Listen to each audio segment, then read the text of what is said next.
pathen kan hong hon ding chan pathen nam hong hon ding chu anai ta le la lo pi ho sa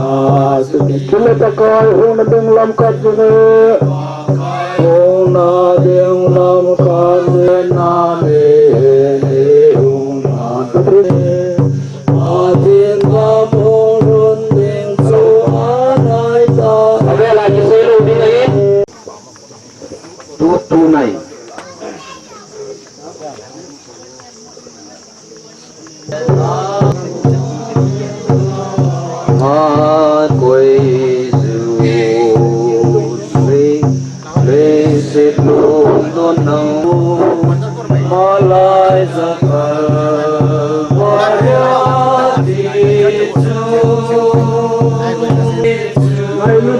Kidang ta kim ta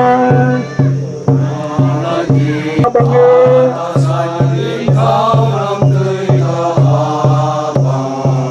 John se jala chi pakai tho kidwange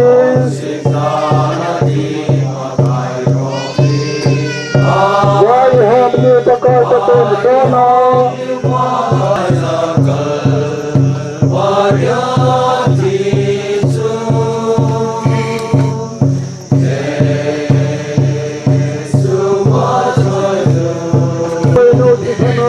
Silhim lucu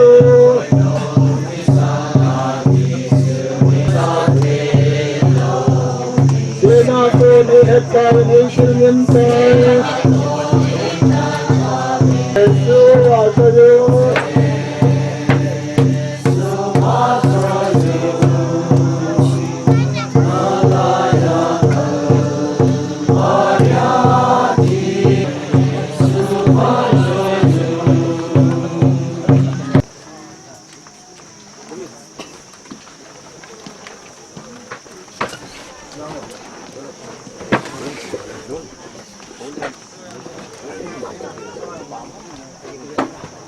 som em tua som cái chỗ cheh in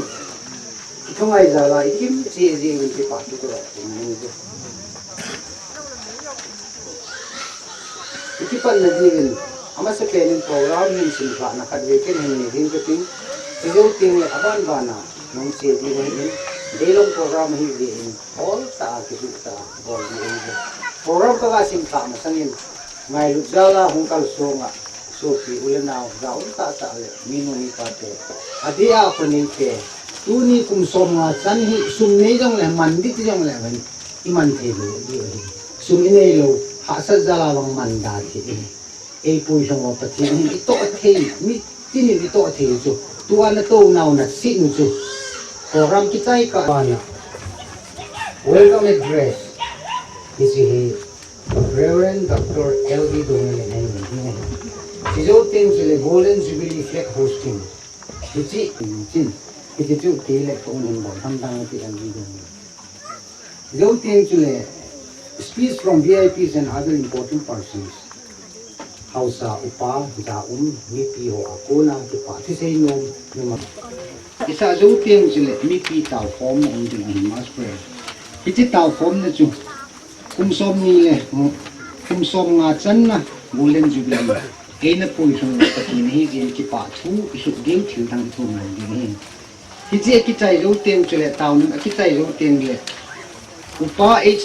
dongel krista hobung theng sung bu ama chu benediction wang bu a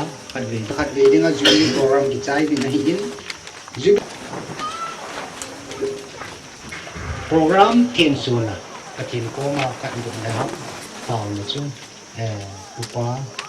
chung lo P.Taijol Krista ho ni Reverend ke dunga B.A. Krista ho ni ama apuna hi to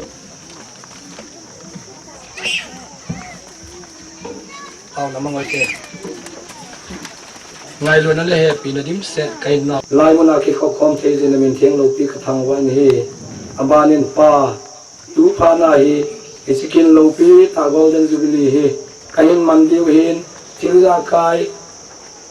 en kai zewin kabol na wa hi kisu mo na le lo le nang ma do na dong kabol do the hi ti jong le cho zo se dong nang ma lung dei lama ai do the ni ding nang man ni rawin ne lat pi win lang til gon ho zo se hai kya ka sai thi ni diu tin ken thu mi hi da banin ka ki khen nung te wa hi jong le nang man loga wa ne pi jing wa program dang kai nei ho wa long ne khat pi di win ken nge khi nan hi iza kai na tu den cheng zo si ka pakai jesu krista min thi ga ka thu hi hallelujah amen pan cha le the next program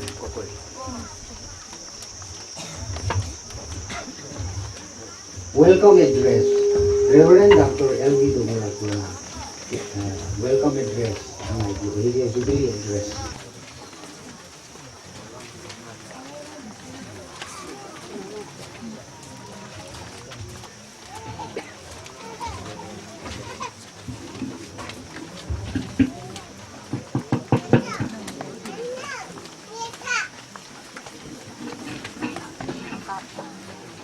Jam ta nule pa je Jubilee mang denga ke khom le ngai na le ngai na lim ten salam adan jikan khut katun ten nawan natun ji du ju ka iki jibai ki bu tu tina ten Jubilee celebration chu ga bol di wetan ja highlight na dinga hi le kha ju them khat chu ga su nu ahin ja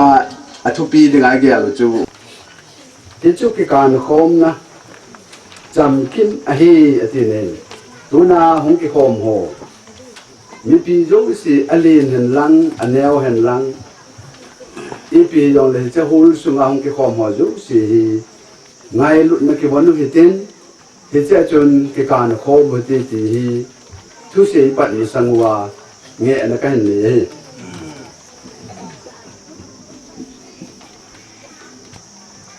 chỉ kiểu hỏi ông hi, còn đi tên khát trà ông kinh này lúa hin,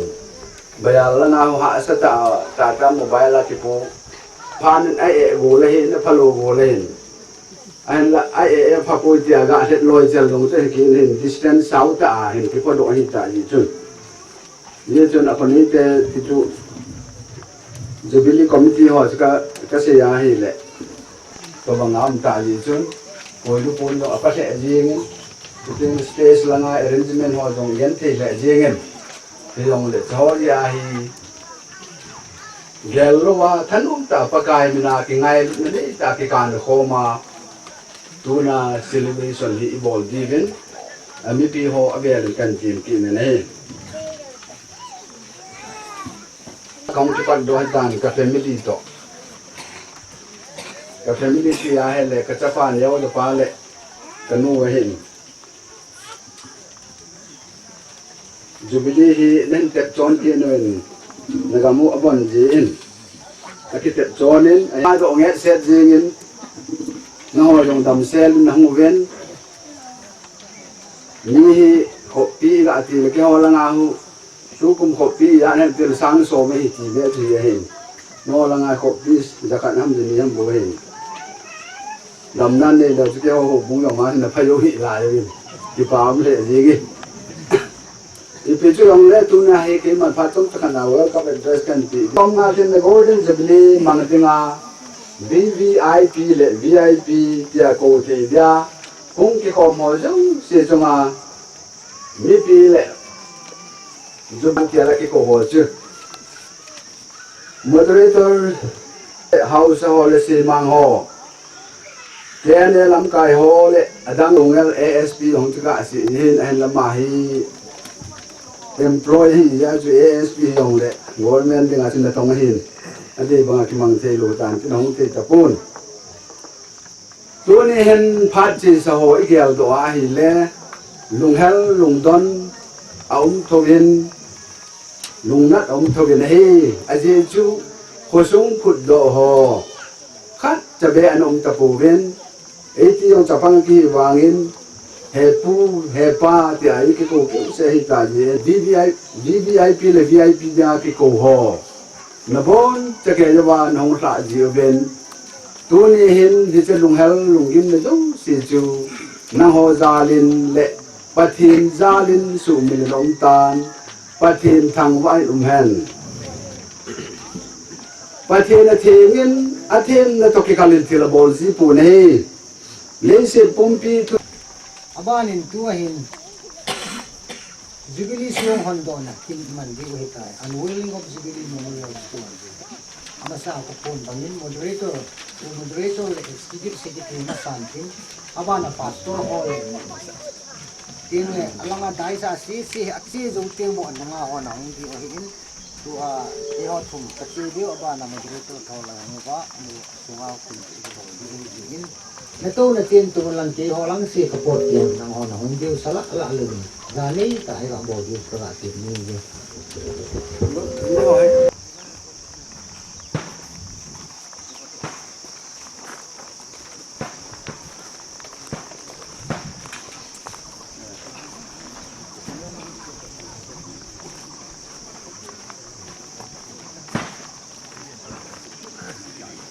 le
Cucu tak tahu sih nawal tu.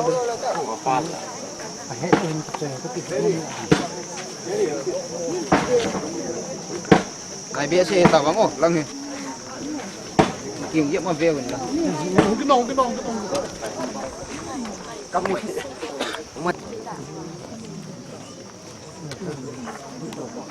Song iwan din flag hosting, Jubilee flag hosting, pun lap, Jubilee pun lap, minin, Jubilee pun lap letak, pantu.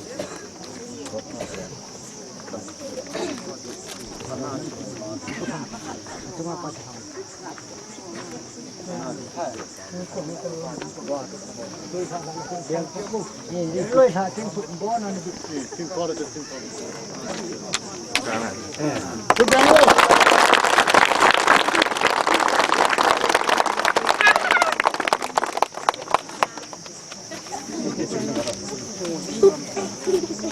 Abangan, puma dia tu kan, amat dia yang nang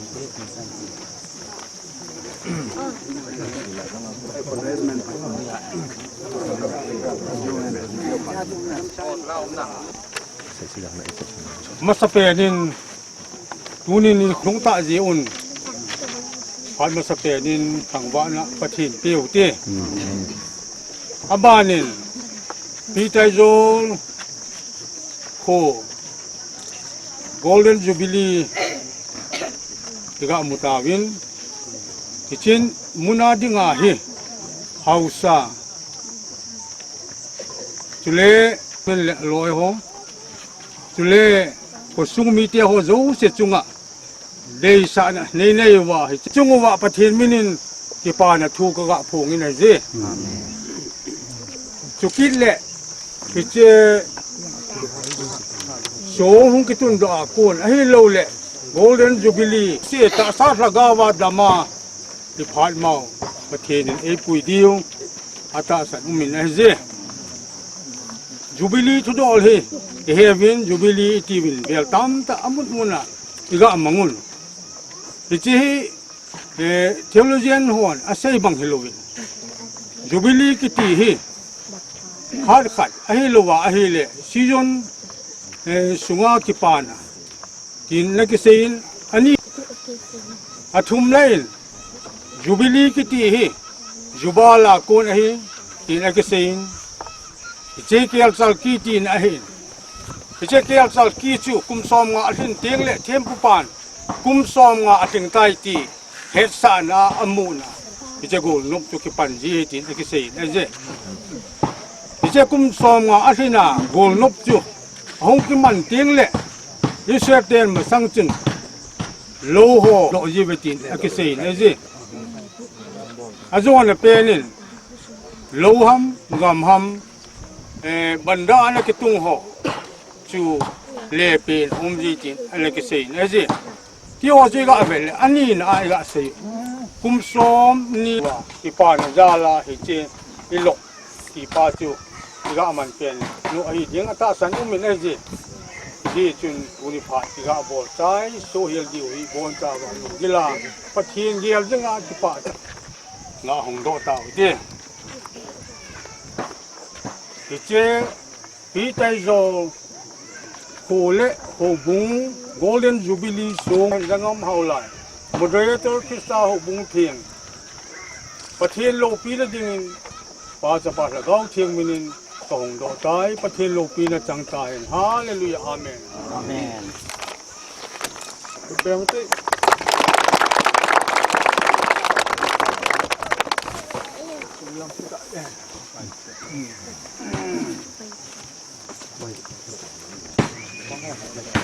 reaching glorious golden jubilee 50 years 1963 to 2013 all P.Taijol Blaze and Church King Pathenin mi ahe pi hi alungot uma ahi inaugurated by Elder H.Ulai moderator CHT Tribune elected by Jubilee Celebration Committee dated P.Taijol the 17th February 2013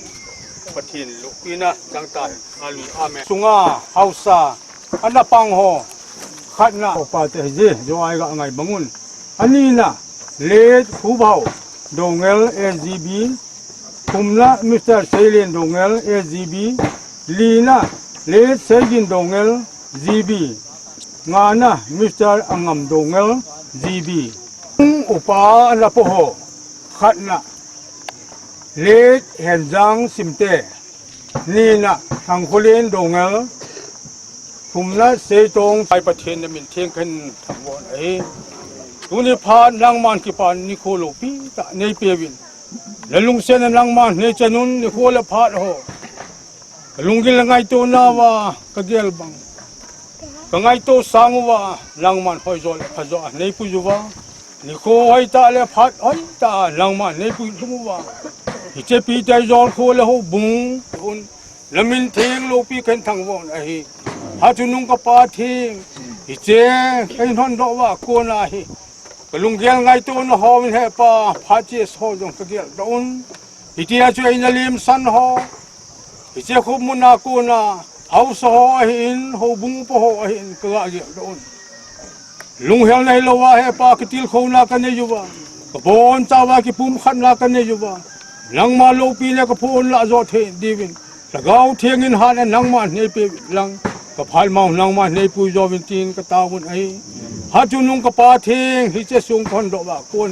กะลาวันลังมันจำลุงมูลละมูลนั้นลังมันในปีว่าที่ปุ่มขันละกันในว่าฮิเจขสุงฮิง่ายลัวหูบุงยงง่ายลัวละเลี้ยงกะมากินหอยจอละพะจอกินโตว่าเดี๋ยวโคละพาดเฮปะลังมันก็พาดมองในสมเปียวตะกาวะลังมันในปุยจิงดีวินจังโยสิปะกายเยซูคริสต์มันเทียงกันทุมฮาลุยอาเมนอาเมนเจ้าคุณ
Juni date 1, 2013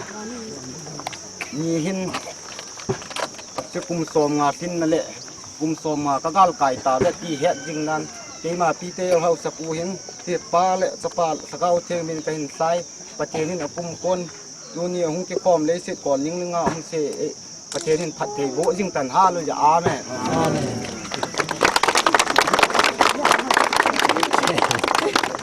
next program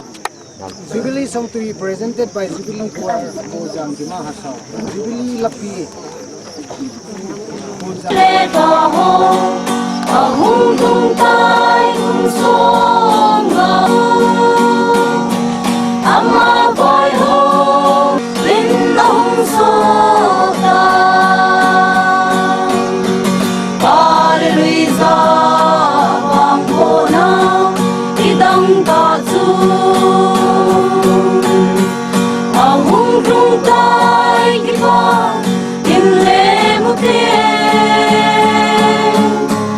Alung sila pung le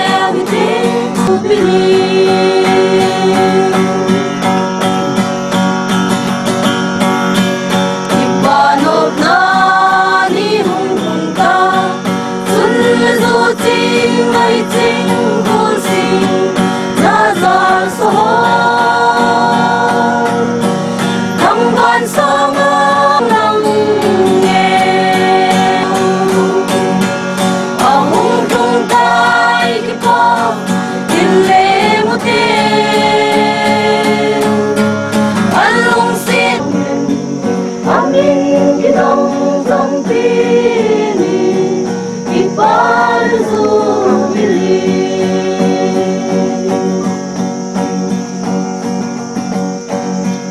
Pakai ngai lunan vai homin khole ho bung ngam ma na the quy lâu na su ding du ding quy mang lâu gam sung ma lui sa vang bo na ki dang ta su hung tung tai ki pang in lengin di thong amin ki dang sang ti ni ki pan Jubilee. How lai moderator ko ba man.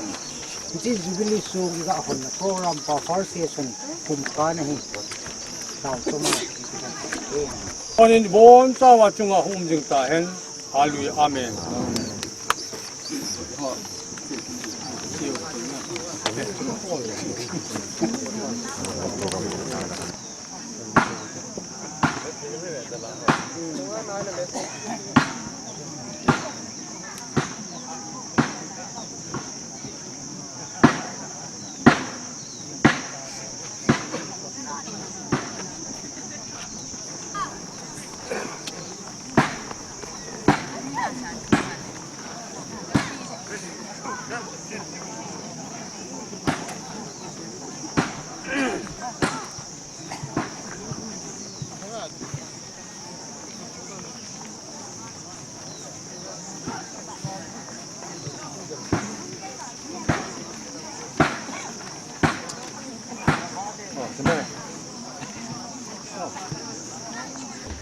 Stage tunga to ho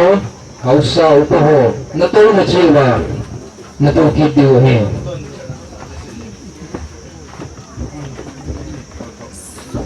asar ho tiksa dabjong emergency ya pate dangsa khel le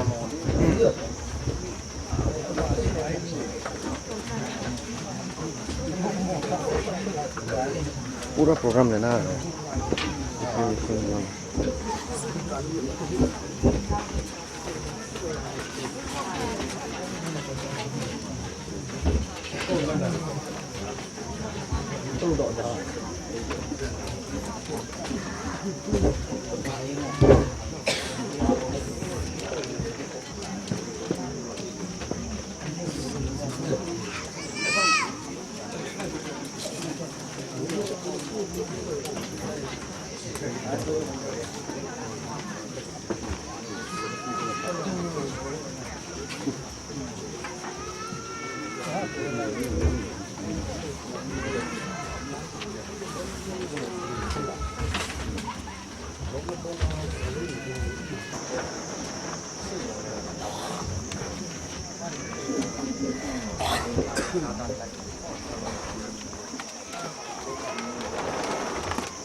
Unut noi leo jong panti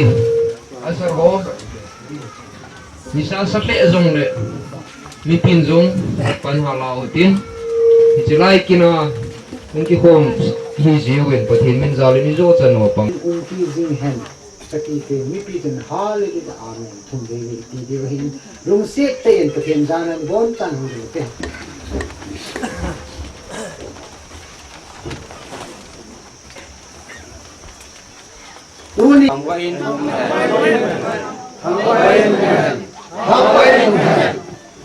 P.Taijol khusung le horbung hi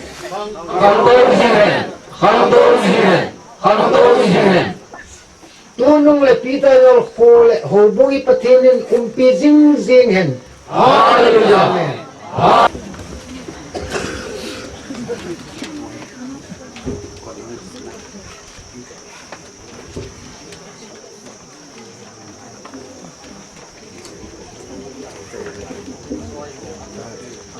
asuli ho iki ko mai ti te jen ti pa nei je from cha jong le de ho sa ma thupi ko no cha pom thupi che je wi dunia kum som nga hin ti ta yol ho bong le ko sum ti man na ba hiche celebration program e ho la a phun thi milun ho he kan chu nei ti lung se te na pan pe ni ai in tu chung kin jubilee kina he jubilee song having a song e ho sa pi di wa ki ko bang amala tu palo pa tu pala he tu pa ani len Reverend L Sing Soon Executive Secretary Krishna Obunthir ni pante ama hi Krishna Obunthir Executive Secretary he program committee ami ki chon sa e ngai lu nei ta athum nei Reverend Huggo Dongel DABT in charge pastor se Latultan ama hi ke Dongel hi in ke ho Krista ho na Pulau Nagaland area ho hi in tu chung kina hi Jubilee ama hi El Haulai MD ke ho lam ka ja in charge pastor hi in ama hin ato pen ke hello umlo na a himo hin imado se to pi jing hin ako na lam chana ako ne ba nga tum jing hin tu chunga yong souvenir kum som nga hi hin ta atin so ni chun ki pa tu ko ko ni je ali na in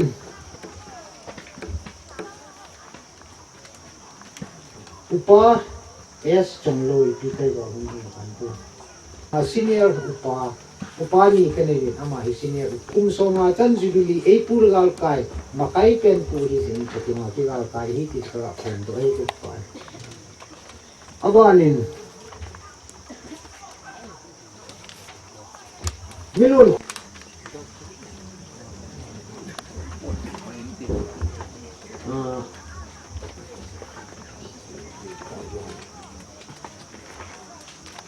Doctor Tito Boy ama hi ke ho ko adam ni ko ai iti ju ke ho ko sunga ai tun Jubilee chairman tu sunga Jubilee kaman na wa ni ma he ni ni phan de ni do se go pi ma hi ni ni pa tu to ra ai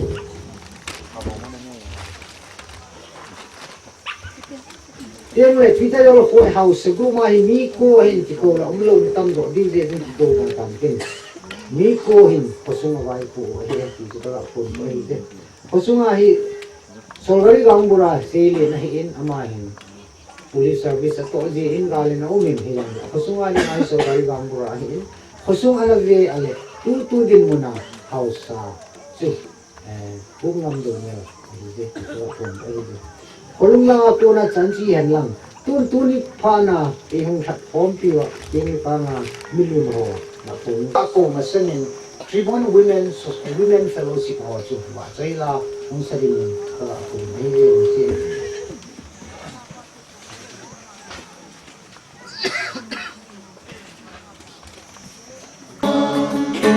Asal badingin solay ni sa pakai tagalong sinum dalaw Temmui daw suwa singin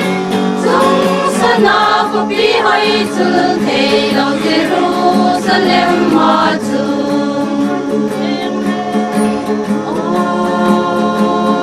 Tuman su itun veng pakai mel de yung imudi so dalangin kitang isa kong din sung sana ko pihay chuleh daw Jerusalem matung em thanom chu ako pisumahin ting kung hinatuilo na sa tinagang bita sung sana ko pihay chuleh daw Jerusalem matung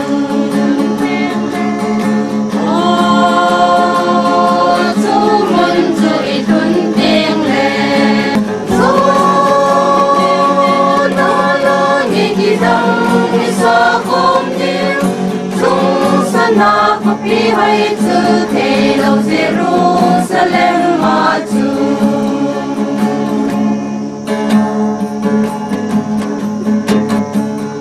do na che masaga zo ho pakai ten chom te sun le zan tang lo bin nei za te lo Jerusalem ma chu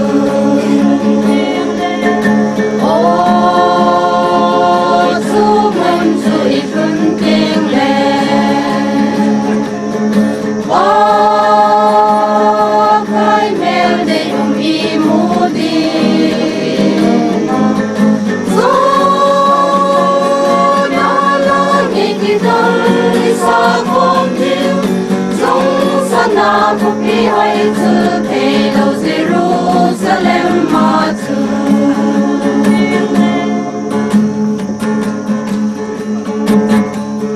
tunggang mau dan mo ti sei ta lo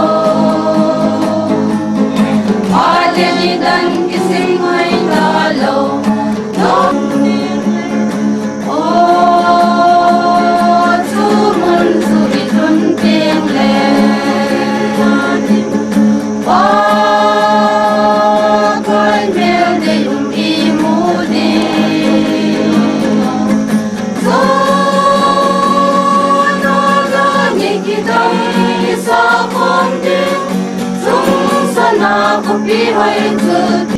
anak si masati utin anak si masaho thaga agel do deng le mihin hi na alung gel lung cham chun apoyo yi hi in kichelai ta je ai wang la kiche program anangai to anagom ho in phat khat agai ta je achu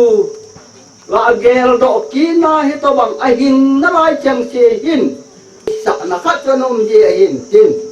apa ai ai ke yong kum som la hambu kan la yin ka chen lut la hin ai sung hi theng pe na chei chun kan ha he pun ai pi chi tem la yong le mi hem i hin na a kon hin mi min to ding ngai to ding thil pha khan to ding chule ma cha la ding thil tam pi mi hem hi na na ki gel ji in a hin mi hem min i za thi ge hen na ngai to yong le hem i pau pathen chun e ma kai lo wa e pui lo som nga e hin pu sung wa i pau pathen chu velin thằng vạn làm anh tu sun phá lệ tu đi đan phá na gạ xây diêu và lệ gạ bò diêu pa chu ấy tin là hin nhưng mà mình aban kim hin kibani tu lại khom na và hin hít ta bằng tu thọ na kim hi nhưng mà gì vậy hin ai lệ tu niên dòng som nga hin na Jubilee ai ta yi achun e ho hin gạ bò ki ai cái chơi ba cái nào ai lệ cái bò điêu chu con họ thu xe là cài đa ông đàn gì hết pathen cam cái ngà nào và hin hin có thiên ngà thì pa na a lung món na hi iman the điêu hin khăn tàu na dưng lâm bằng pai thì mà chal thấy na dưng chút cái độ lệ hồi đi ai hin ai này chăn dòng chu anh ấy kêu yêu phụ anh kum som nga atin na sunga hin sa songa kisun ngu bang chun sa le bu som bu le ni a ko na chu ko chu na um in tu chana hi pul tho na ti a hi le iga ave na a hi le mi wang se ti dam ai lo wa ai le pathenin hin kho dâu se ke ya hi ati banga hin kho atek te de kim ho chu kum khanin dong mi anamol lem lo yo min kum khanin dong mi tam pi hi mol lem ma dong he ana ji ai la chi ho chu ti a hi le hin kho dâu se chu patherin ke ya hi ati le a pha ana kim ta nei ki che pha na kim sa ho lo se chu iga Việt na hi le miền hi som hụp tao le khang tha hát lại chém xe yong chu thế hi minu ngai ta yong chu thế được cái abanin cha le nào ho sa ta ho yong chu cái ho là chu pang được ngay gì ta sát mình lên ai vang ama ho chu mình chém yong lại chôm thế ta pon tin anh là hiche hin đi cả Việt Nam hi le anh làm tổ dingin tu ni hin hiche kusunga ta sát ta le ai lo le ngai ta ho chu ama ho hi anh chi mà sa ai ta về ti chu ra gel do divin ngai in le itin so cái tao vai le pun treo tin thip cho nên mình nga dùng eo ra gạ để dùng tì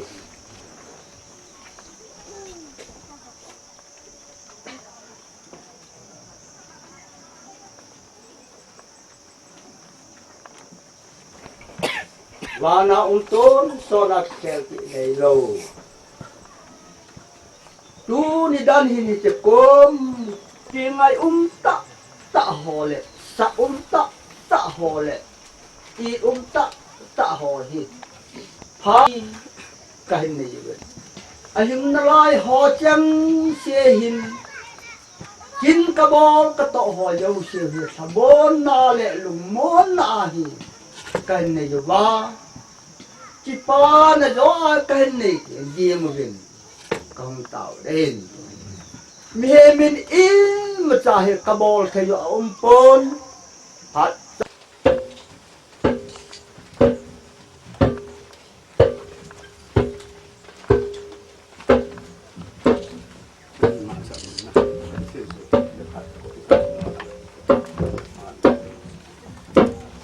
mình sẽ tên tuổi tao tên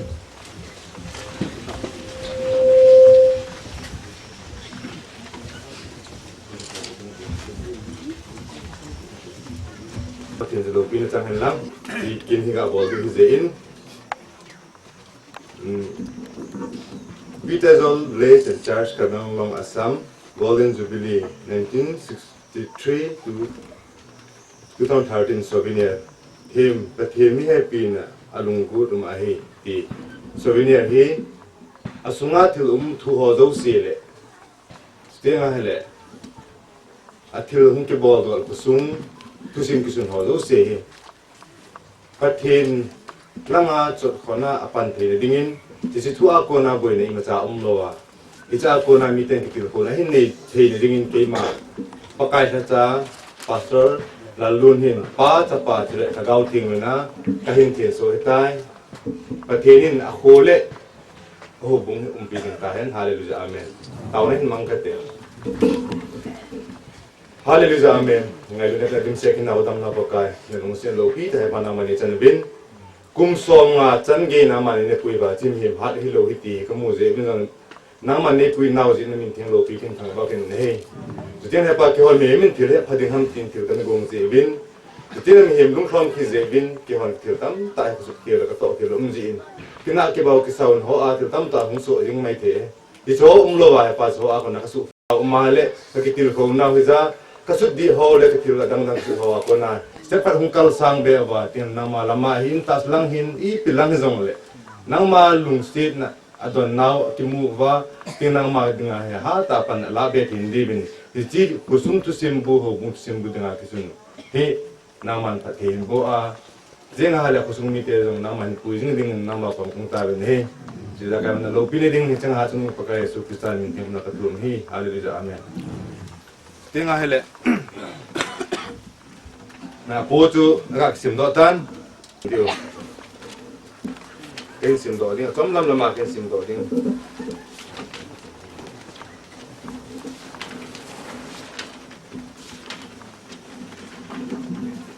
asunga thu ho abon tan sim te pon tin a content he kan sim de he ni nen ki pa thu phone thum na message lina photo section ting le kum som nga sunga hausa anna pangho to sim le milun ho agup na P.Taijol ko to sim asagi na chuhile P.Taijol ko ale khasim do ho gidna P.Taijol ko a service tong ho akona P.Taijol district council episcopal to sim som na P.Taijol ho bung to sim som la khat na P.Taijol sung nga til kitang ho amazing text tinga hele som ni na let upa henzang to sim som na thumna pu alaria thokang pe a kona kusi na som la nga na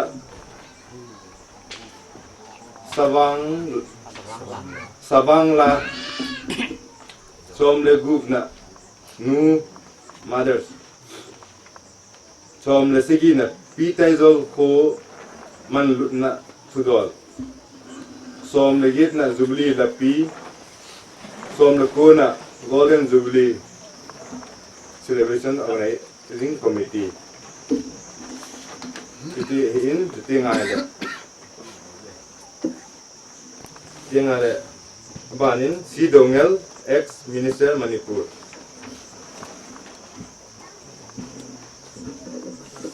tingale banin pi dongel le persenta kumar bulgahan gain tingale banin Sri J.R. England Chief Executive Member Kalonglong Autonomous Council tingale Pradip Singner Member Kalonglong Autonomous Council Dipu banin President Kaki in P. Banin Bu Lamhau Dongel APS Additional Superintendent of Police Sivasagar Pakun Ahin Pirin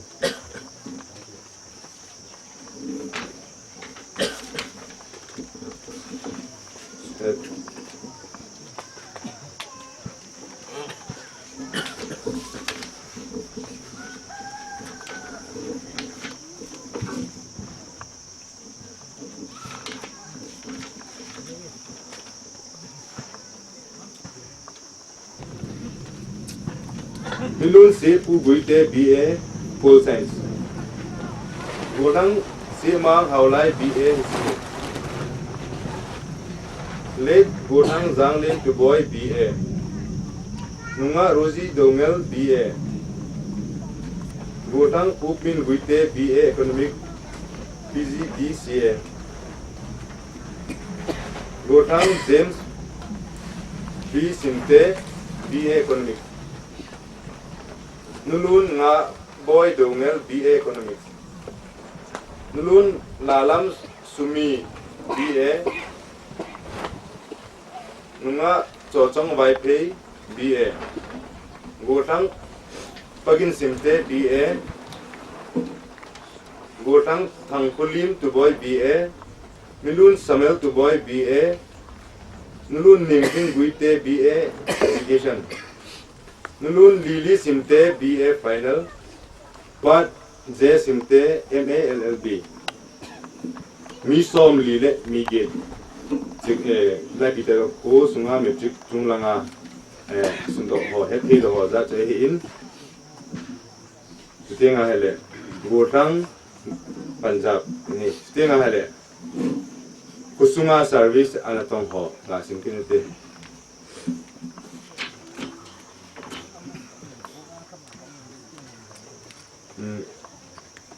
Peter Kusunga Service na tong ho khat na Milun Seiko Dongel Asian Director of Industry and Commerce Hamren Tinga Hele Milun Robert J. Simte Senior Editor Defense Account Department Shillong Meghalaya Milun Semin Simte Texas Assistant Income Tax Department Pune Maharashtra Ahe Milun Lethang Simte Postmaster Tunsang Nagaland Dekon Seido Haulai, Forester 2, Manja Karbanglong Assam. Gotang James B. Simte, Sub-Inspector, Assam Police Department, Guwahati, Assam. Semang Haulai, Assistant Jailer, Assam Jail Department, Silchar, Assam. Tim Gate Nin, Gotang Kupthang Dongel, Assistant Manager, ICICI Bank, Hyderabad, Andhra Pradesh. Nulun Chongping Dongel, Staff Nurse, Civil Hospital Dipu, Karbanglong, Assam. Nulun LV Dongel, Storekeeper, Retired, Electricity Department, Lemako, Manipur. Dekon L. Guite, Headmaster, P.Taijol at School, P.Taijol, Karbanglong, Assam. Nulun Lingting Guite, Perak, Zila Lok Siksa. Akitoi apha kitoi si asia polo kiti he kosong ni le thing ji ta si ye tieng le kicha hin SGB Taijol area map approved by district council kiti area map tua ka se house ko bu ho masanga ka pan khasana ana son na chu kiti area map ka ko kiti hin kiti dang ka ka na iba ki chek lo wa hala ju ho ju nahin bo ko lo di ni tang ni ji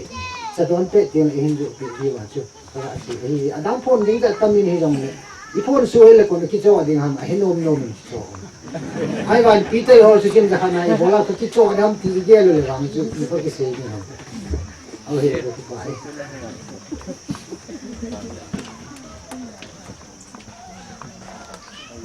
tu hin a thupi pen Jubilee thupi ngai di oi tan a thupi ju a hi le pathen milung si hi alum go tu mai a sei dinga Reverend L Haula MD in church Reverend L Sing Son MD Speaker Secretary Krista Ho au ni dom dom hin di je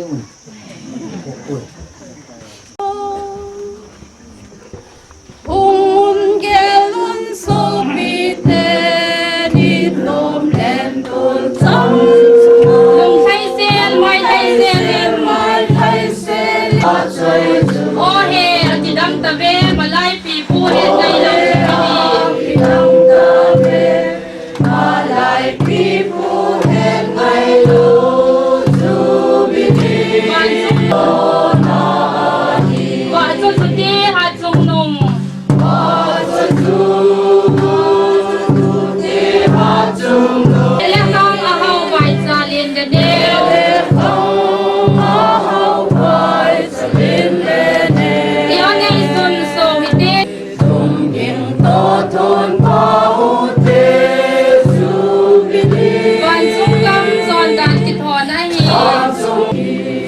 Malay pipu het lung tup gam sim le mal sa le malay pipu lung tup gam sim le mal sa le ram sitin le lam tin kum tin ha zong than zong ki sei na lam to la zong than zong ki sei na lam to la ei ho kang dong lung tup gam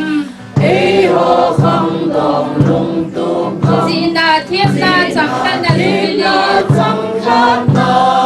Jubilee man sung gam zon dan ti thon a hi man sung gam zon hat sung nong man sa ju ni hat sung nong hat ti paung su tong ta ti paung te tung ta te na pang pai sa le le khang ma hau pai cha len le ne paung te An sung gam min tui wat tam ki ko min wa tung tui alu ki tung tam ta long ko min tam ta long ko kian tui min thang tui thang le nang soi sin na thiam na tha na to ko mu tin pa wan sung gam chon dan ki tho na hi wan sung gam chon dan ki tho na hi wa chu chu te hat sung nong Sa ju te ha chung no ha chi pa hong su e pui tong ta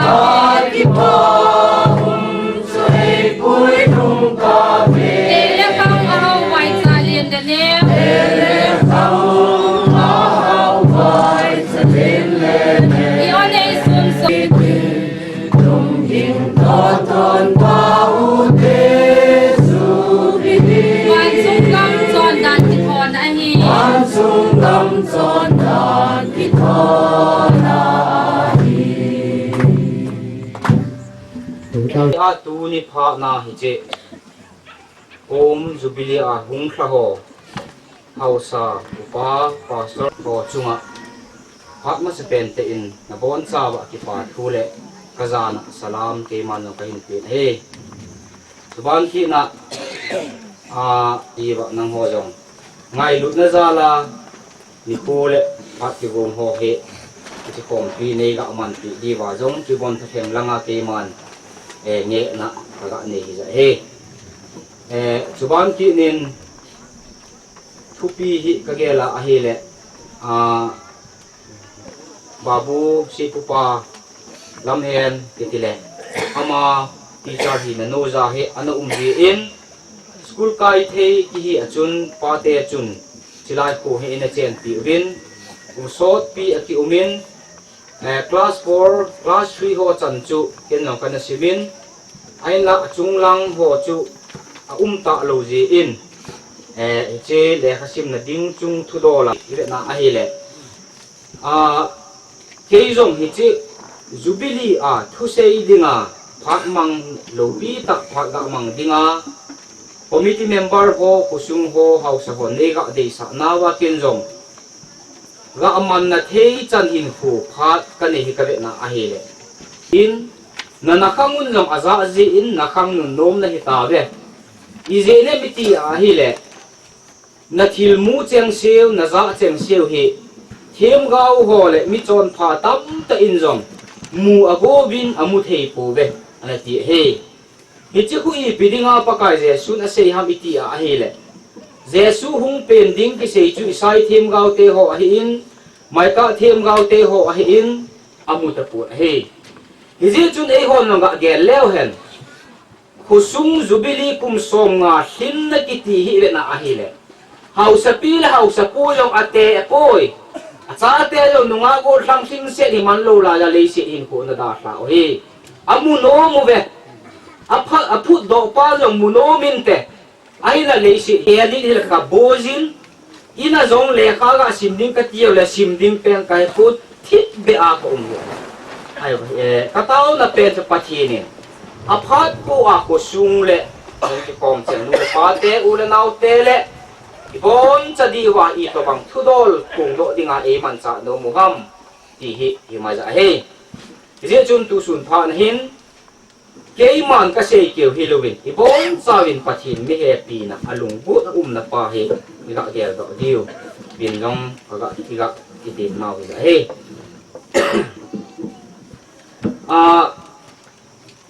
a thu pi a i ga pan sat na di win bible chang mun kha ga sim do o tin Bible chang sim nom hi Nehemiah bung ha chung nong pe le lewan si ma ka hin naw le ka tam naw ap wa pakai na lung set na hoi tam na lo pi ta nang man nei chan ji ubin wa no le se gam le se nang man nei pi pakai sim sa te mi him te hi ko pi je na ki sei let ding in chi na thep na ka nei ko win hi jong la alam lama hin ko ka man na wa le mi him ka hi na wa pakai ki hin so na ding le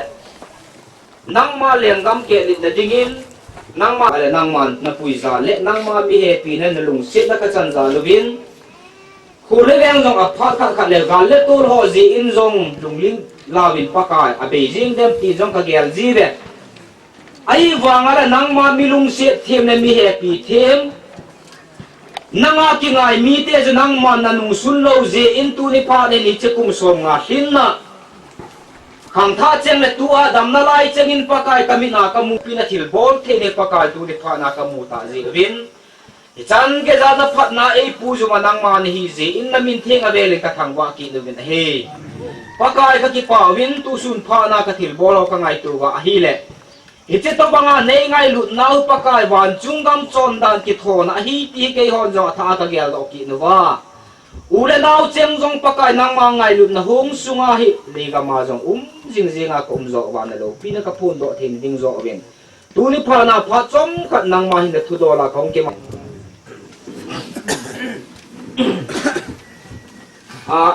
tu chunga thupi hi pakai ni in ga hom leo hen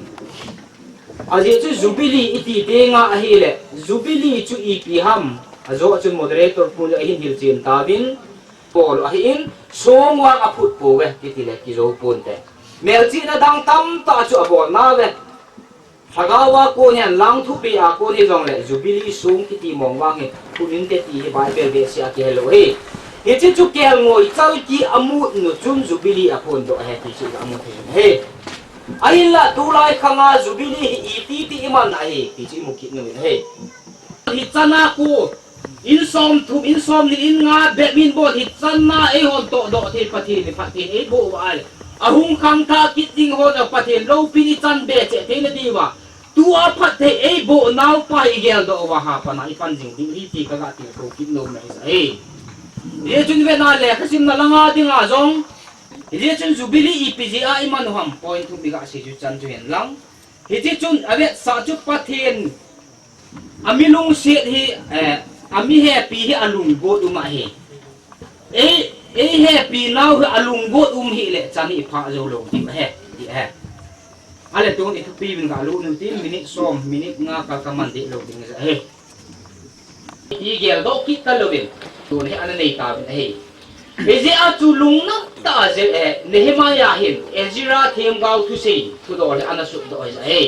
Israel chon sit na pun do ti ga be le he dam na sang pe na e ngai dam now e happy now pa de chang chi ding in tu chunga le Jubilee ang ki khom wa zo si chunga ga ki hil now pi pe nong han lang ti bang ni jong asan tu sei shot ding jong chu ha in i pi hi le pathin thu e ga gun na wa them lo ta le mon mo chung ta ai jong le cheng khat cheng ni chong khat phat ga man na ba che golden Jubilee man now to ki honin kum chi sa pathin hoi dam na ina chan now le hung tung ki ding a jong a phat na amilung si a he pi chan te che ding zo we pathin in ti bon ta divin pati ibu bisa tahu ya, haleluya, amin.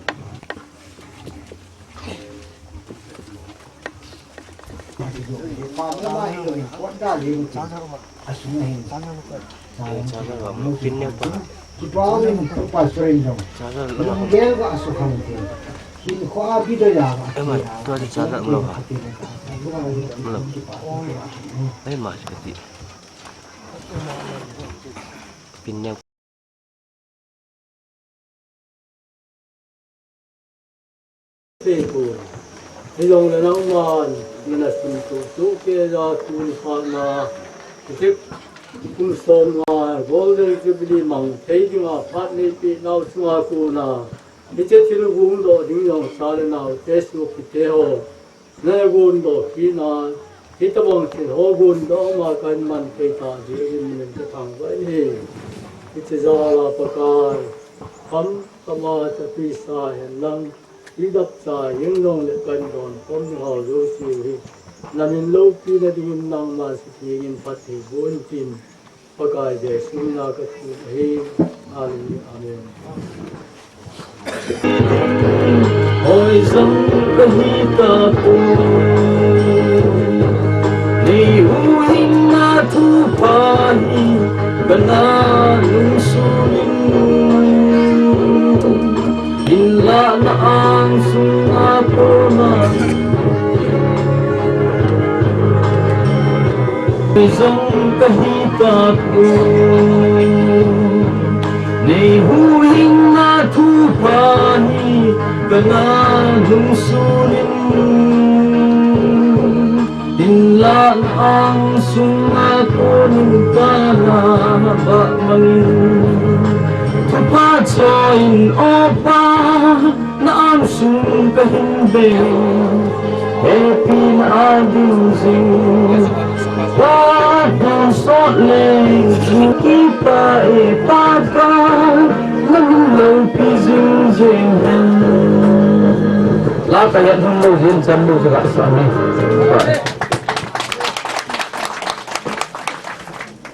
Dukhani na ancang chu Gapira wala chun ki paun ke Jubilee committee ako na order hai ya shaksa amin ke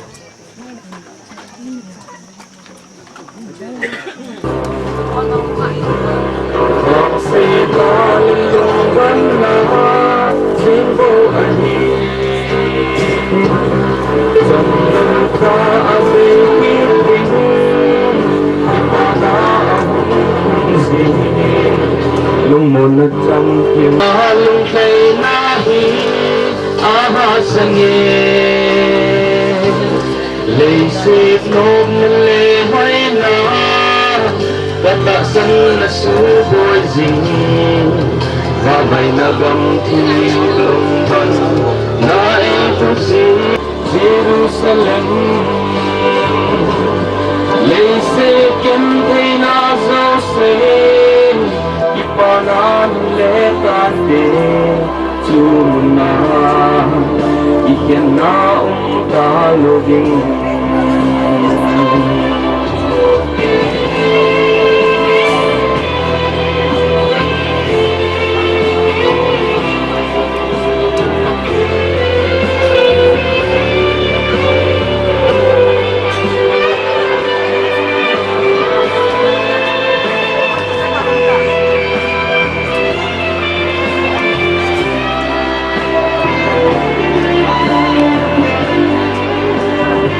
Masih lagi ke Indo Kana gezi Ngai chen kina gando Oh kwang tuna Tan kong alu lagi Ni jousen ahoy Oh gazi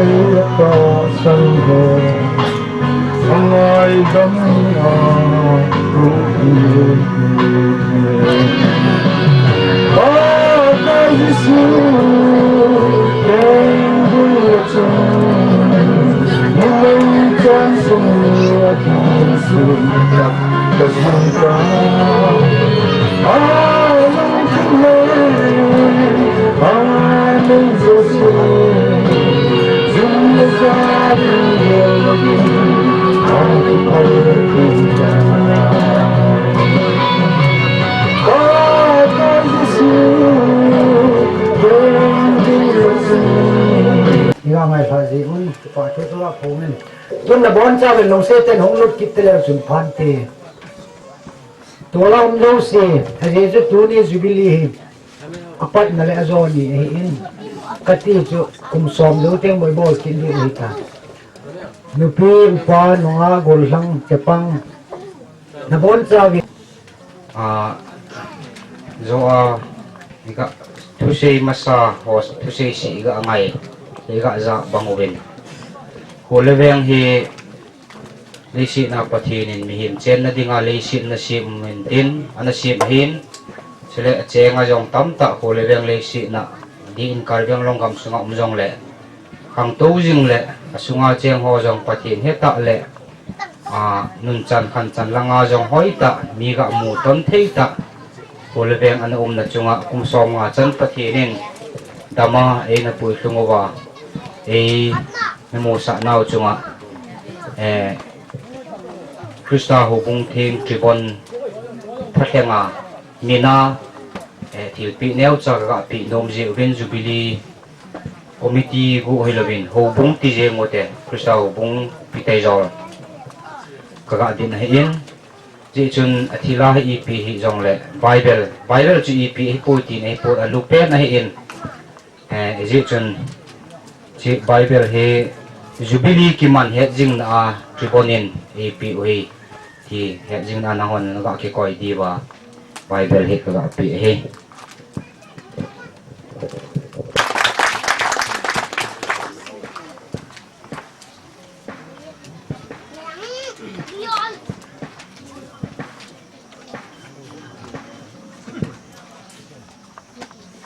Pion Sailen Longel SGD P.Taijol Khole ka Khole hi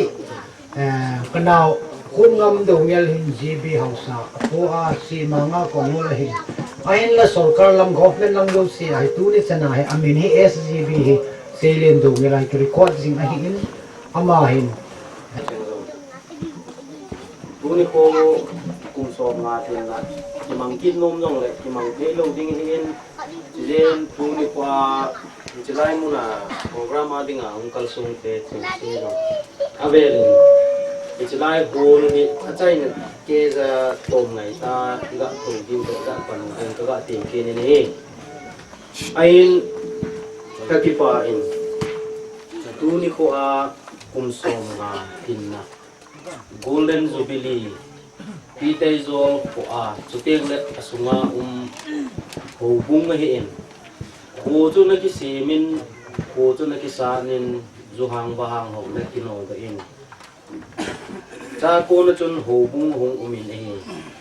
cha ko na chun asunga cheng cheng athusim hong ki sei the ne ain la pat na pen ta chun kusung chu hen zuhang bahang ho anno ga in khole veng chu hin pon ain la tu ni ko hin Golden Jubilee chu ki mang thei ta ni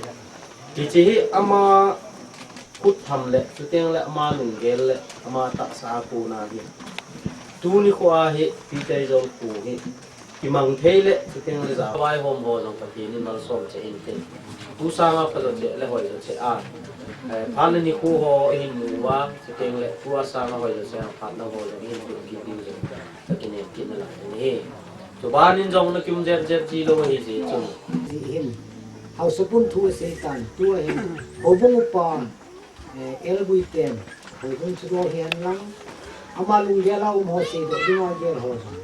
ai se ding hin pi ta phat pi hin ama ka ko sangin sung pi jam si wa ite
Jubilee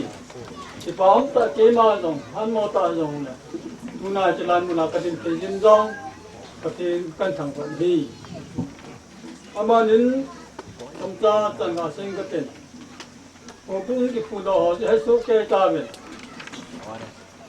nhập là không cần ra vào cô na rồi không mất sana cô na rồi cũng anak kan to dan le anak kan su da ko long pa ram tio chu heso helta ven au sate a ko ne ti chu heaven le chu au sate wi ti pu te o nei milu nei ke masang la za hi ko lúc lai ra pa ta yu le san ai ko mang te chu nei anh nó tên hung hi mà cô nên à tao phần nào anh cái đèn xe nè ini họ nhung có thằng kia gì mà hậu sa quá đi luôn ra cũng thôi nên ta sao gặp gì cũng cái gì Isa nga pinagi nga so, no piso ho kain ko ho. So percentage la do la konete he 5% mo mo ai. Iho mo nom lo la poi ni khop nom nam kam sa na. NCL dap dap. Konete lo he. At ni ti lo. Kachi no kings. Kong no kings. Chi pao chu. In popular sa ki dio hi ti chu.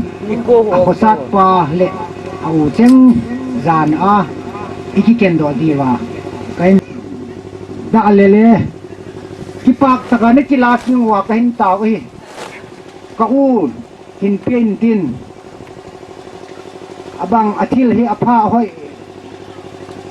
hida lele khosung ngai lu ni jala na hung kal swan na wa ka ki pak naw ke ek sak naw hi ti a kan thuan he ka ki pak ke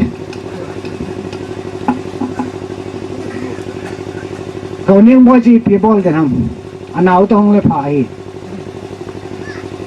nói chung là tôi sẽ hỏi lệ moderator puai hay mà hỏi thế này bây giờ ta cho cái là hiện Manipura kan si mini se hiện khát cho kapa sung phu ni chun Reverend L hậu lại cho cái bê độ tàn cho thế là tu hiện có sung à sốt ta cái này cái tiếng kama apa thì tan thì ama tiếng to khát kan sim thai na daw chu Jubilee committee wan na ngai kon ke wan te ken ka ti wen wan te kon te ke luin yon te ke na ong he ki ni ai pe tu ong le souvenir te ka se hin in sim lang ka te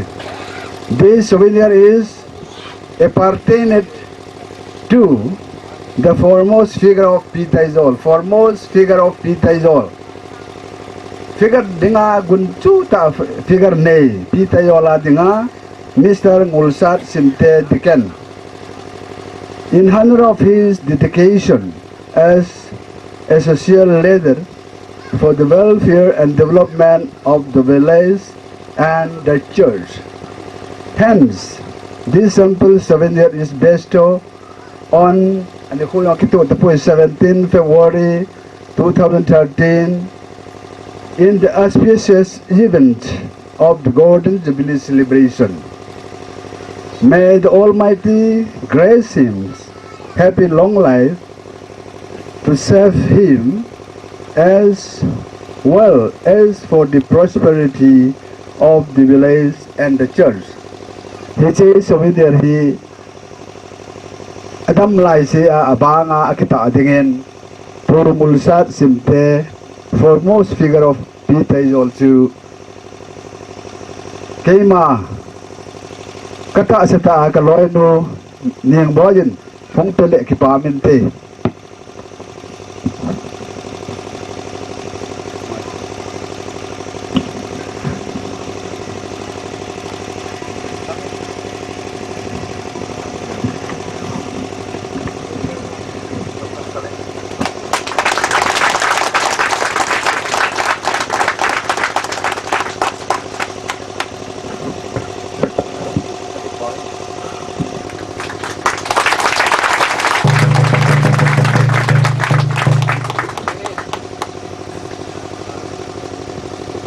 di lu nei dani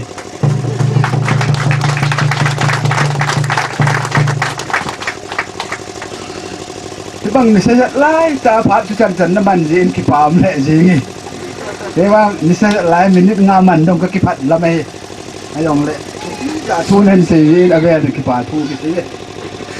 aba nen reverend ke dongel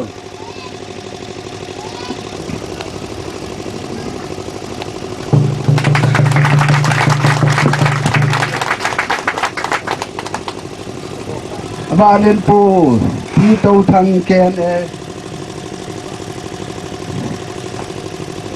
đêm năm tiêu cậu này là cái nào hết chỗ đêm cái là thì khổ hơn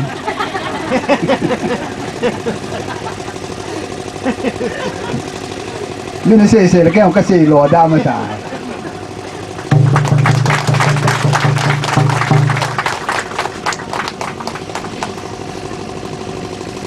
cái này họ hẹn sẵn thì mình ra cho sẵn đi không hả đứa này nó hầu lại cái vang cây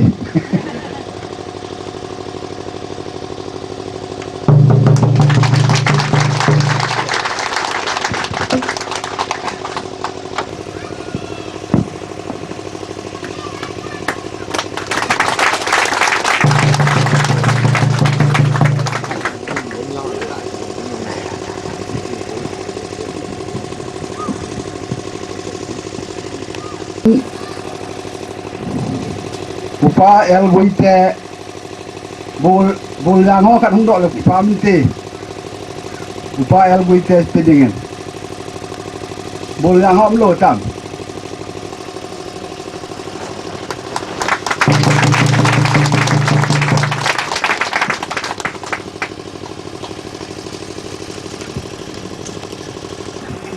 Này cô mà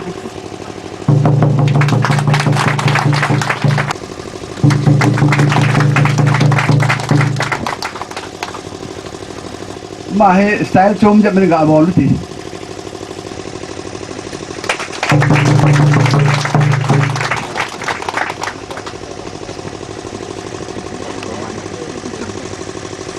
abanen GB thang boy tui payang umam thang bem aki sut dan thang bem jong ni thang biu hi jap liu kai umai mo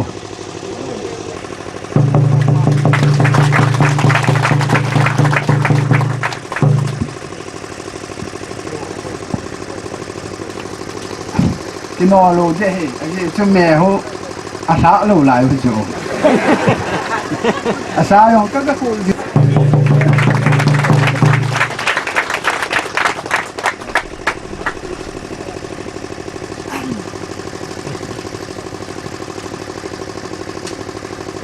mà nên SJB P.Taijol go khu nungan nu jin sol tu mak lo tak keti mak la la yi nungan nu jin sol tan không rồi đâu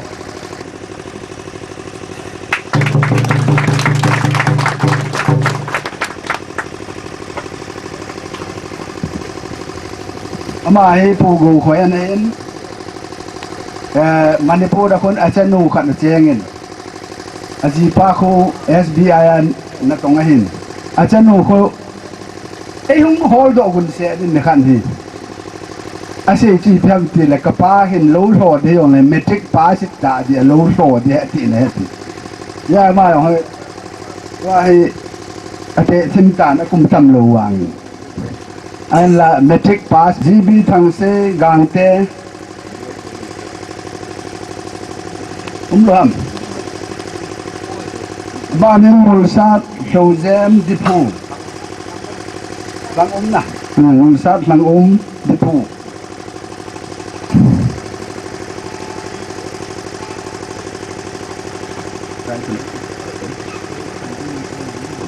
à rồi em phụ lâm hậu gùn lang hình hàm cái hệ lâm hậu này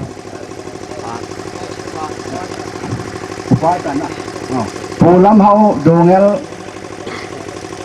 APS Assam Police Service ahin amahi additional SP ke ho hen na jor han hin tua hin pin sa tam cha chu amahen ke Jubilee ki thu pin na le khosung ki thu pin da som tam ta mana he che lang di phu amahen tu na i bo diu hu pi hu da pi chu ahin tu do ji a ki pa mana chi ki pi hen ma hong pun nung teng le committee on thot thot tan ti tunya ki pa mana ga pi tiu ni kham he yong le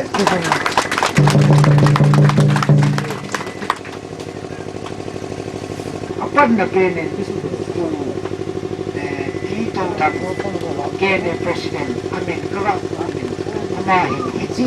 lima pathen apan akan mansau mai the yin yong le yang ke mutin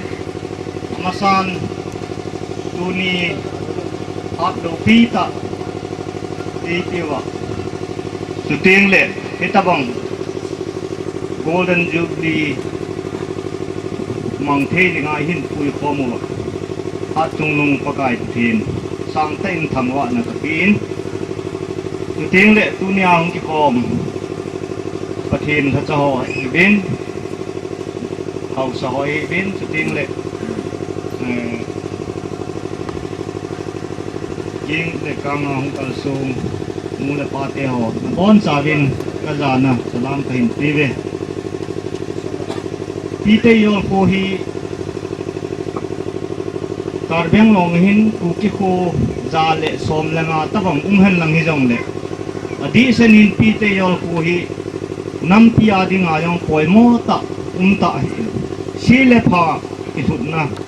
mun khat lo na hi in tu ting le inam pum pi win ki chot khon no hu khat jong chu an hi in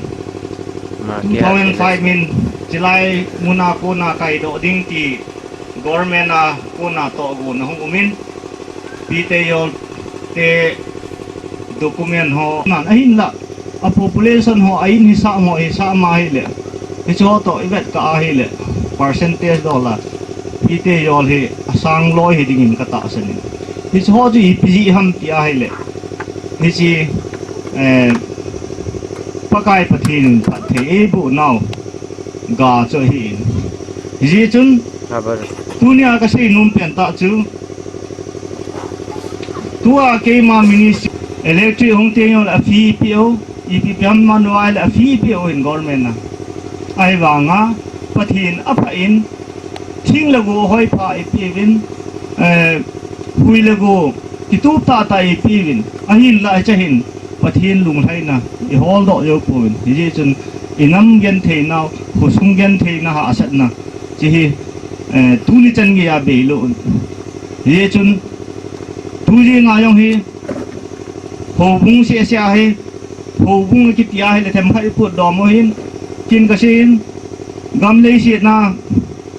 ipin tha diu abana krista ipin tha diu abana inama ipin tha diu ngai ka ye chun tunia ka sabje kasi no he tuni ithilman pau to a function to hin relevant je hi yong le kasi no pi pen ta so hi le khusung house ho jong golden jubilee ki mang ta ti a pathen ngai sa lo na a khu I vai pu wa chu ting le khumi khusung khu cheng mi hon jong pathen ngai lut na to na khusung chen lo vai le chu igen thei yung diu chu ting le I ti yong le ki do do lo diu hi ti chu ka sei no min jo win hi chi huin phut do pa ki ta na le ki di na ho ga chu hin sei ta win hi cha kon ga tam pi ga hoi ta hong so da in ya chu tu ni a yong hi chi tha gao chu I tu cha jing wa hi le hi chi khusung hi hung pha in tin tu la ya christian tam ta adi dia ku ki cha ten I cross dop mo hi alaya yesu christa ki het be na pa cross pa chu ki tu taluwa avi langa pa yet langa pa be hi yong le phana lai di hin avi langa pa chu ikidok kha ji wa ibui ga mo hi tai ka tin tu la mission tam ta I khat ho tam ta I ti chu hi ta ben hi ya hi avoiding mo yong chi hi ben tunia ka tim nu pe chu hi chu jesu christa ki khat be na alai lunga pa chu I tu cha wa I ji pi jing diu chu ka hin tim na no mo in sei lo din tam pi yong ka hin sei do in pi le tunia ki pa thu do la mabana I kalson na diu le khusung level hen lang gam sung level lang nam level yong le I chin di wa cheng khat cheng ni pha tam pa ta doa đi tia là thu xây đình cho phát sót bê xe để gì chun cheng khát cheng nhị cái ngày sát nó ra là cái hình xây đó chưa hẹn lăng xây nón tâm pi hết cái này trong lệ ấy nông hoa xây đình trong tâm pi mình tin tu tiên lệ chỉ khô xuống ấy bolding 5 level là trong bolding to đinh tâm pi cái này bên lại chỉ khô xuống hi most important cookie society ding ayong ahi in nam go lang thumdali yong inabu jo hi in cho chung chang thu yong kisui la lo lai hi ya chu hi chi khusung hi nam pin din pi chu kon khana akini na bana thil asia be yong hin pha sam na lin ta in ka gelin lung si hong ki khom cheng le khusung house hole cheng khat cheng ni inamu i khusung le igam sungu phat chom na dinga I se do o ma le pathinin mu chi bong in e tu pe o lang ga do te pa ke pa hiche hewin kho ta hin ke wang telam pang chu sei pung ka tin hiche P.Taijol Golden Jubilee Committee hin Krista ho bung song piang chu nung ko jewa chu committee ga to wa thilpe len ka ki pe the yang la kham khamin thilpe ne te ti chu kilo la ka ne wa he hiche hin upa khai selu na house pu hi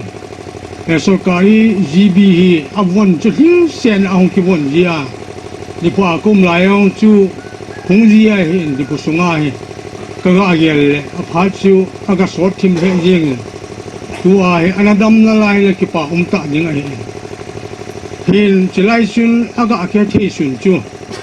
अमा बो चु सरकारी जीबी ती आजो केवांग चुन के हिन मेदांग चु उमजिंगम कगा हे कोन ये जो है का आसान तो जिंगा हिन लुंग सेनिन को बुंग लम उपहो चुन आई लो ले हाउस पू यंग लो ले खोदी रिसीव हिंग बोल पे ले के पामिंटी सक्रमेंट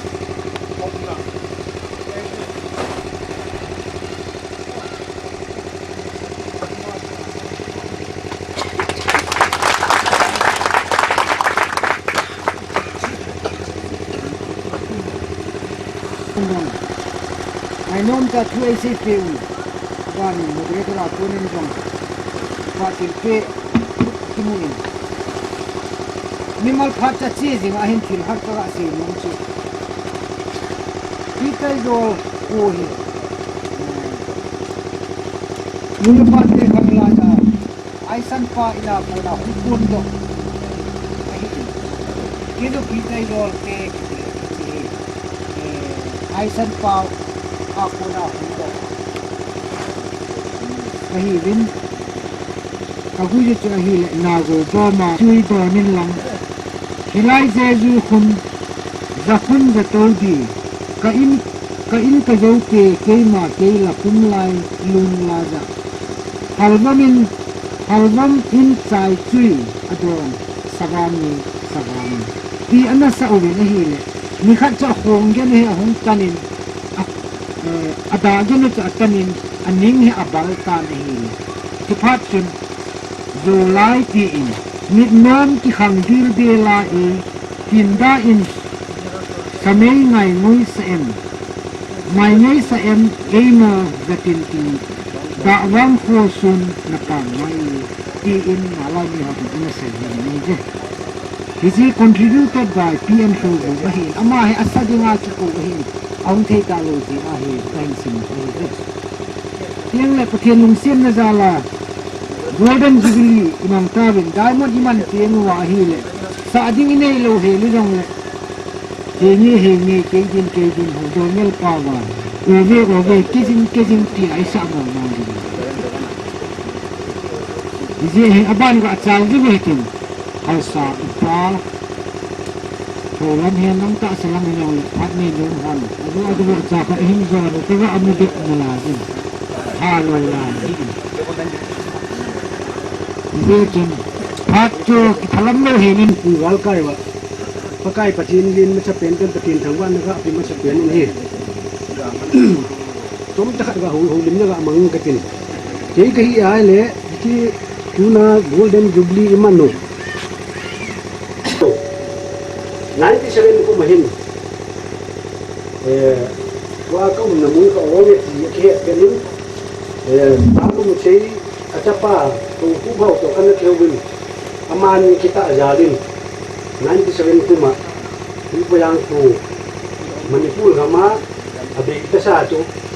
aman kita ngare yang aman dungsi najalin kas tum dungin an pungkat kecil kana do eti unaga pun ni tikin le ji aku nei pa lu je ama ho amol lem sa ho to am khom bang mang ka ki gelin ji chun tu ni hin P.Taijol ko a ko na kyong kin chun to kai ne to ki honin ke nong bol thei ma ka nei bun ka ki pa ti vet sa nan tu ni hin hil cha ra pi nom bi a cho lim na ra man he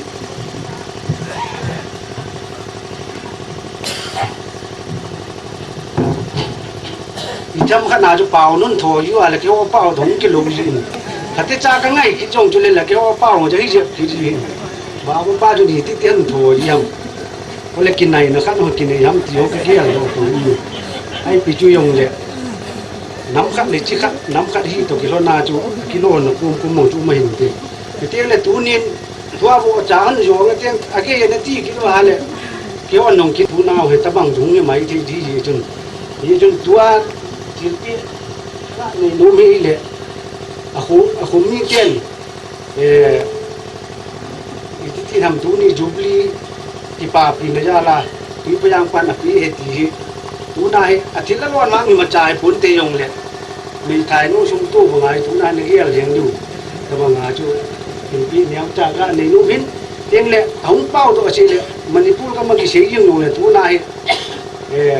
adang tam kita mung le. Hai lama aku na selain kucunga di ngalin berapa tu apa tu macam fungsan ini tiang le aman kucung mi joki tapi soal di ngara deh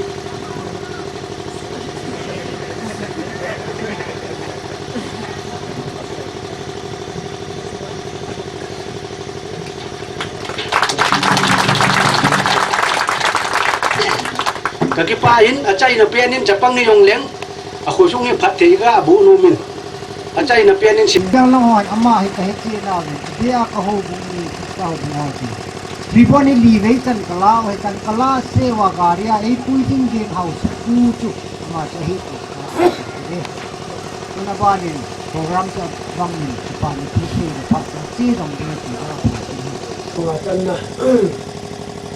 tu a hi ne dam chen ni ma lo ti le lam kai ho ni le pa te ko le ni nào tu sa de le ko ni te gang te ka ko ga ni aba na te ga se ni tu dang le ka ni ama ho se se he tu na he ka ni pa te lo ta de a ho sa ku ti ta ne yo tu bon sa na shu he le aba na ta te tu te ti ta ne la la to hom ti chen ki ta ne ya le ti ta ya la Jana he jimu kene ti ame ko. Jabana je Jubilee ki bo he kum lama ke bo na he ta. Ai ba ni he ke bo na he. Ama sang je ma ka de mo no de kan sa ka bala se. Ba te la na ti bon dan tu ama ho ti bon la pa te na ka he tu. Se bang dang ni su ku le dan. Ni su ku sin ngai na ho se ho. Kasi de le ai ba. Masalah tu lalu doi, tu doi dia ini dia. Tuhin ini macam betul macam itu. Ini macam kita tu. Ayah bahagian dia hi macam mana? Saya doi kerja ini. Masalah saya tu hilai sah gila. Agul masa kerja kehoki masa kerja orang itu wasana. Tula ya ga se gina sa we bo ti mu ti sa ken lam kai ken ti ka pu de min ka so nam lo wa na ni ga se ke ni am ni ka pa lu ti je he lu da pa we ama sẽ không chung chung cái này làm làm gì thế này ama cô na chung chung wa la hen sa wa chân cái này tu chân tu nhà này cùng xóm là chân na thì buồn hỏi đâu chứ cái cao tận hỏi đâu chứ khác gì đâu cái cao tận là anh phải làm lắm gì con không ai chỉ phải hỏi chỉ điều đâu qua bên nào vậy mà nó qua rồi thì nó không nghĩ nó hỏi chỉ điều vậy cái sẽ thân này anh tiếng lệ lắm thì hỏi đâu chứ anh đi lại nó mới sai cái gì bắt như nó hỏi đâu chứ anh cái việc sẽ cần có nên để kia là nó sẽ làm thì cái sẽ chạy ra hiện thấy tại hồ điều hay tại không được ấy và cái vài cái vào và khi tham gia trong phải cái này cô và in số ai luôn ta thấy cái chân chỉ cái là hay apun đó là đến tăng công ta luôn là chân tất là sẽ có hay và là hiểu được là đây là quan in chân ham tiền mình ăn phá nên hay này tập phá xây điện mà cái tuần kia là vậy mà trong buổi này ra chung cho mình sẽ phải họ của nên tạo nên hỗ kia này ama yang kama jam ni nga sanjang to kam kitin langa ho ni kha langa to kam ai to ai la chi ang chun chom kha ti ram che yeng hen ko sunga ha dom si chon se bom lu ding chi ka de kon bu yang du pa en sim de ma lam kai na ha dom si gari apo ta yeng ke ye la het yeng ki ai ma ama ho ko sunga ai mi yong mo do mi dong kin lu chon se bom lu chi ai là hôm hao đàn cái gì giống cái lòm đâu ấy và cái tiền đấy là xong rồi mình làm tiền ông mình thì ba nè rồi đang cùng khát lòng chứ mi bao vải xây tiền ai này anh ông thầy quần mình đang muốn cái tiền phát về của cái thằng à xí xe là khát lòng nên cả phụ vải rồi thì tổ khát lòng mình cái tiền ra lên đằng cái gì chứ các bạn nào này cái tiền lúc kia này cái đằng cái kia còn xây luôn cho tắm kia ông mình hiện thì họ sắp lát ta là ta mình cho nên khác người mà anh ấy cái xây ta buồn trên mà họ nói cho thì chẳng ham mà không gì kia là chừng cái ông còn ta khá cô nên kiểm tra cô là cái sáng sẽ không may cô nên cái ông chỉ chia hay này anh nên chia thì mà cái cái chia quay lăng làm cái kia là cái sáng sẽ ina cái này còn ta khá là mà cô nên ông thì muốn bây giờ cho ông sẽ buồn vì các bố gì ai này thì các thì còn các bố sống là cái trái của anh cái giáo thất liên là gì cái còn các bố là những cái đó chân bây giờ thì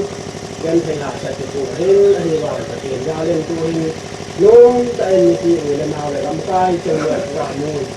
người nào chân lại thì quả thế sẽ Jubileeตลอดไอ้มันน่ากลัวทำคัดทำมีจนจะขัดกระเทียมมันก่อนจะกันเพราะเขาจะราคาพวกเฮ้ยใช่เกี่ยวกับนายดำตาจะไปติดตายก็ง่ายตัวก็มันน้อยเลยกันมีน้อยเลยเจ้าเนี่ยชิลโห่ยการให้ดอกเจ๊เจ๊ตัวเองที่ยงยีอีกอะไรเนี่ยจริงยิงเจ้าลงสัตว์อะไรตัวนี้เจ๊เจ๊ทำคุณลงจูมันจะต้องพูดอะไรมาจูมาเอาจูที่อาจจะไม่จริงละตัวเจ้าเขาทำเจ้าที่คนนึงเขามาแล้วที่เนี่ยนะที่เจ้าที่ตัวนักจุนไอ้เนี่ยที่หัวหน้าไอ้สาวไอ้คนนึงเจ้าเจ้าละอะไรเนี่ยไอ้เนี่ยจูJubilee की चीज़ लेसे ना Jubilee की बोली वाना Jubilee मंदिर उधर साना ही चीज़ों आई बिसेरो था इधर देखो आई तो लाइफ को P.Taijol को ही इसे गोल्डन Jubilee साना लोग किलो ना Jubilee हम मंदिर हमने लाया ये भी इधर आई अब ये P.Taijol विपाते उस अतों हम जाने लगे तो अनार पते हैं जाने में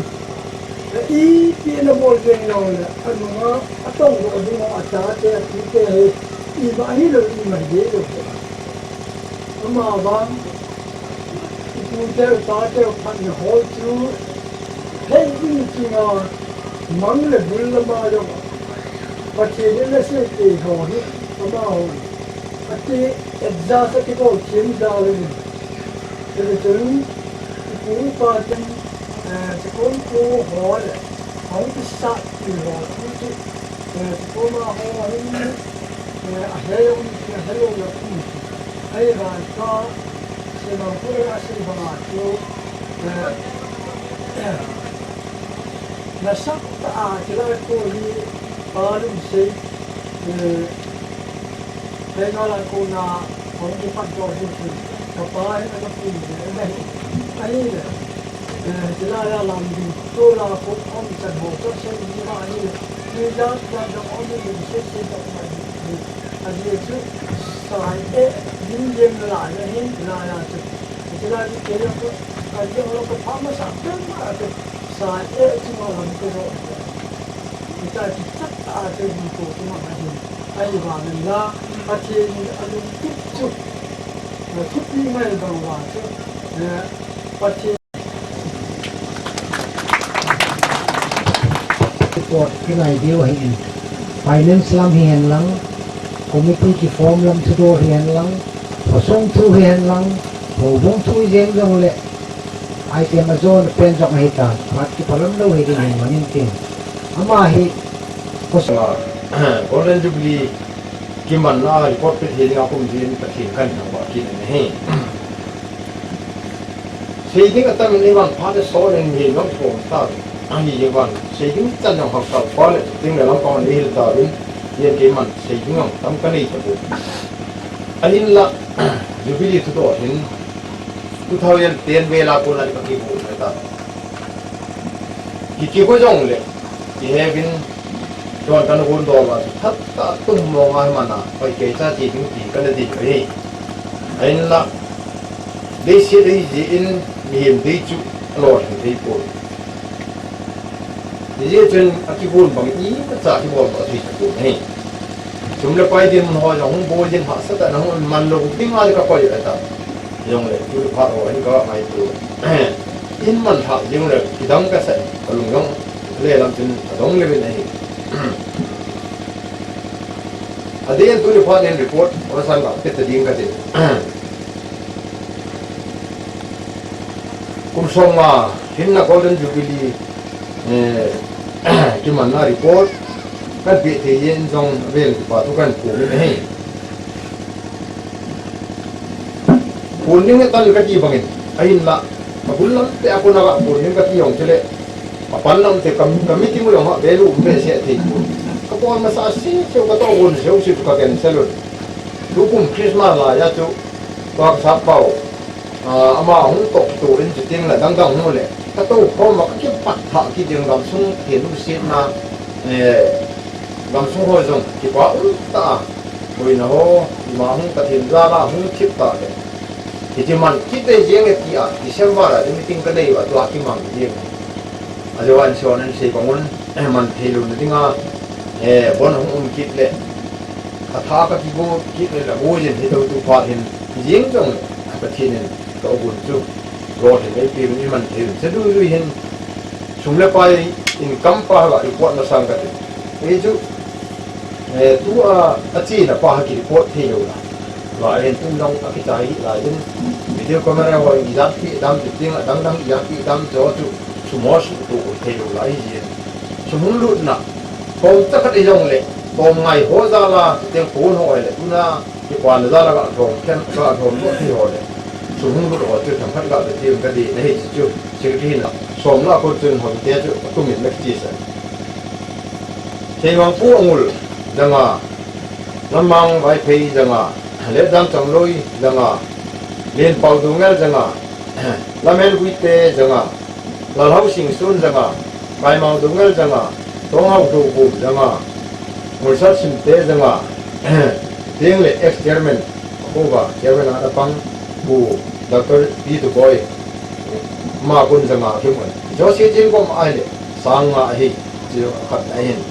anh ấy là in số là cái đông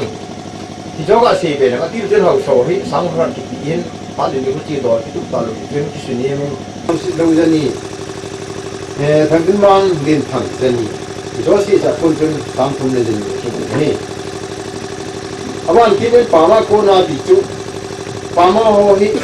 sumhin pe ho ga sei ta diun an tin su tin aban kini ngul sa dongel chi yang ko nin ga hadan tin ting le resi ma ko nin da ka phin goya ko nin tiêu sapa kunin sangi danga ahin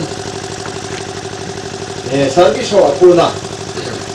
robot simte sangkat chengin simte sangkat game simte sangting ne ama chola kan sangi ei chiting le P.Taijol kobunga kunin sangsonga government fellowship akunin sangi sangsonga le sangi ei tule pama kuna thilung du ro de ba sing katin actually hing du ngala kun pon mom kimun kuble du ngala kunin thangnang kimun nulu ni hol pun mong bom di ko kunin pun ho uke dia kunin antang kun ta khat le ni ser som kimuin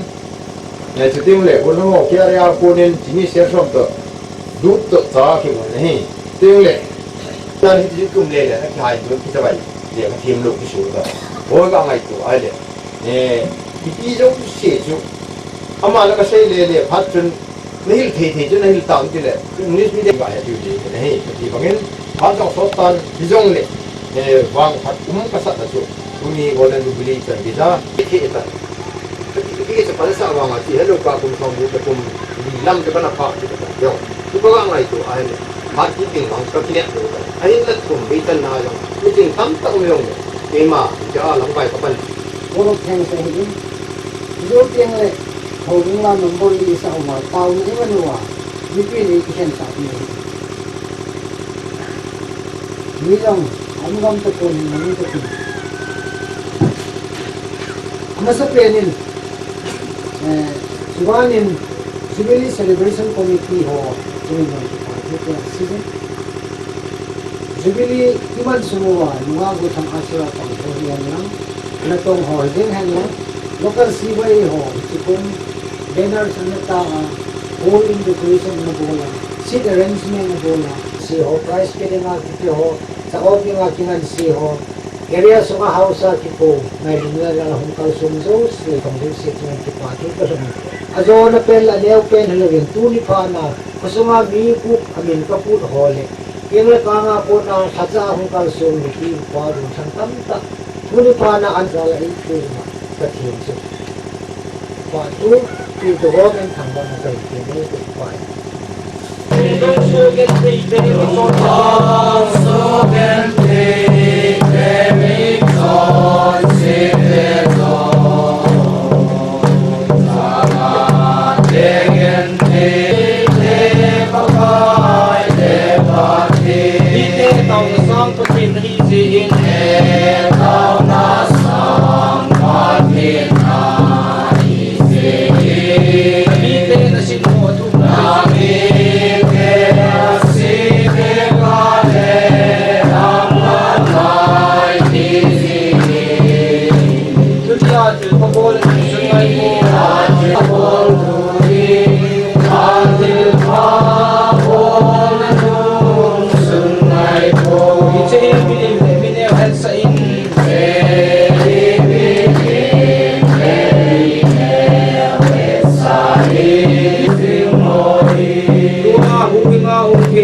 Tahen hal jak angin.